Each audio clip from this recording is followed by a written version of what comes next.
From this distance, traditional pitch is going to have weight shift in that club being higher, okay? But I could maybe hit more of a pitch shot where I'm finishing lower and have it go that same distance, okay? So let's try that real quick. We're going to go to that same target here. And we'll take our stance. And once again, for a chip shot, I'm not going to look at shifting my weight, so my feet will probably stay a little flatter.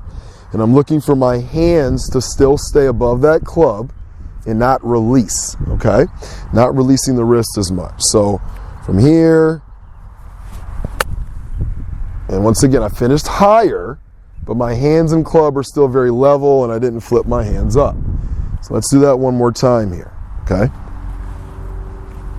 So same exact thing, kind of my chip stance. The weight's kind of staying where it's supposed to. 1, 2. Okay? So for me, both of those can be used. And we see it on tour. You know, Phil Mickelson talks a lot about his long chip, right? And those principles are probably more consistent because we're not engaging the wrist as much. And all we got to do is go back and through. Okay? So we can always look at alternative ways to explain this pitch shot. Traditional one, halfway back like the ball toss, halfway through, little weight shift, hands finishing below the club, long chip from this distance as an alternative to the pitch, and we cannot use our weight shift, more of a single lever motion where we're not going to engage those wrists as the second lever, okay?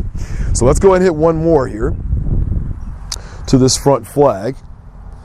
And we're going to talk a little bit about divots and ball position, okay? So once again, this is my 54 degree, my sand wedge. We go this first flag, and I think it's about 45 yards.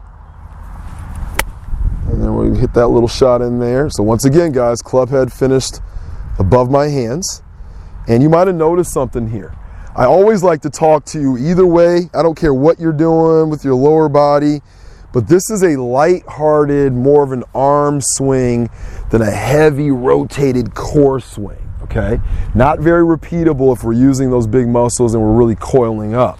And a lot of times what happens, especially with the short game pitch shots or the greenside chip shots, a lot of you like to make these real big moves and go into the ball slow. And you get a result similar to that, where we don't hit it solid, it's not consistent, and the length of your motion is probably too long, and then subconsciously you think, oh, I gotta lighten up to hit this.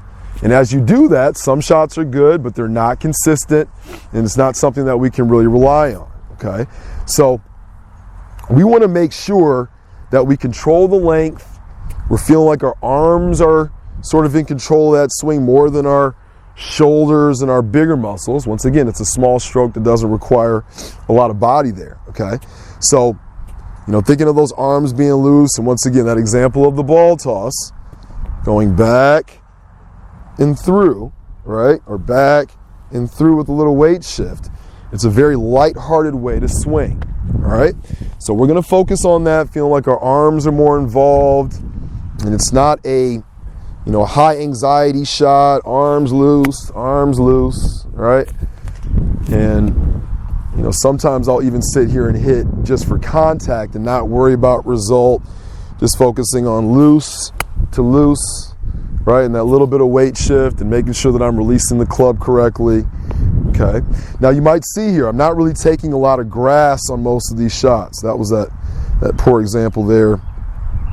But if you sort of look at the divot pattern for most pitch shots, we don't want to have a thick, heavy divot.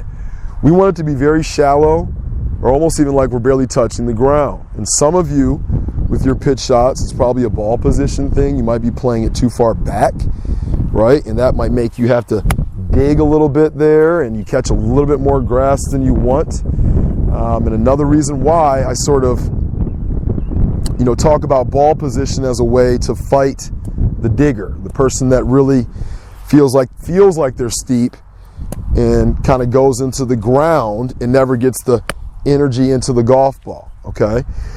Since we're on this fairway, it's not catching as much as it could.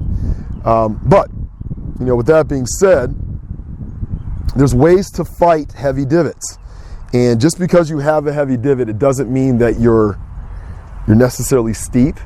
It might just mean that the circumference, the circle that we're making, right, is just bottoming out too low. It's getting too low, and we need to bring that circle up so that it bottoms out behind the golf ball, okay? So we'll talk about that maybe a little bit more as well.